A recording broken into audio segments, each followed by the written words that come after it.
So I'm gonna read a paragraph that you picked out of your book, Demon Camp. Portal, Georgia, which lies between Statesboro and Swainsboro, has 562 people, one street light, one restaurant called Pepper Jack's, and a beauty pageant for infants called Baby Miss Turpentine. Wow. Dead armadillos are all over the road, shining dull the way I imagine diamondbacks look when pulled from the earth.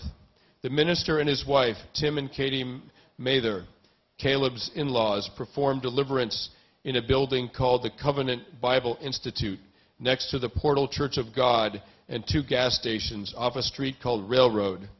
The institute is dry and full of sun and looks like a colorless Pizza Hut. Tim and Katie don't actually hold service in the church. They gather at home, underground cells, a thing inspired by a fear of end times, the Battle of Armageddon in the deserts of the Middle East. Maybe first explain what deliverance means, and then just talk about that paragraph, what it means to you and what it should mean to us. So I ended up in this town sort of accidentally. The veteran I was talking to brought me there because he had received deliverance, which is essentially an exorcism to remove PTSD, which he imagined as a demon in his body. So it was basically his way of dealing with post-traumatic stress disorder. It was really extreme, and as a result, trying to bring veterans to this town in Portal and bring them all through exorcisms. So he had this big goal, which was to sort of stop the suicide epidemic among vets. And one of the reasons I chose that paragraph is because there's a way that I think we talk about post-traumatic stress disorder in sort of a clinical fashion that makes people not as interested in it, and that, you know, once you get to towns like Portal, which is actually, you know, is a lot of America, you know, they don't really give a shit about the VA or what they have to say, or you know, want to talk about the history of PTSD. They want to sort of make sense of their trauma and you know, just deal with it in their, you know, these guys didn't want to go to the VA at all. So they had come up with a system to deal with it.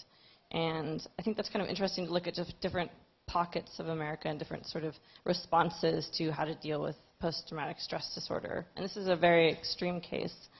But if you you know, look back in history, that's not that rare. We were, I think electrocution was a kind of way of dealing with post-traumatic stress disorder.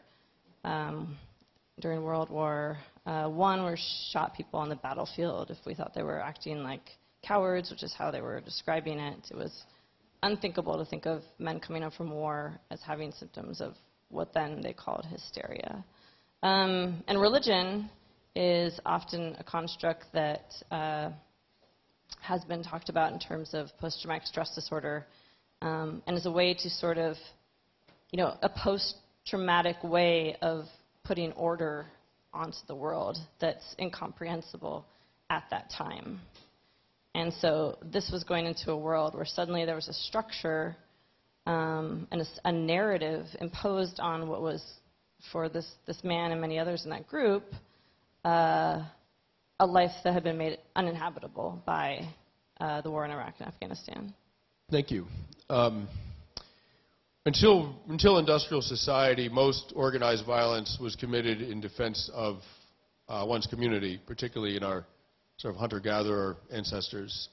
Among the American Indians, I think probably just about without exception in all of the tribes, fighters who came back from combat went through a very public community ceremony attended by everyone in the community, where they reenacted the moments of the combat that were most affecting to them, either that they were most proud of or that were the most outrageous, or whatever it was.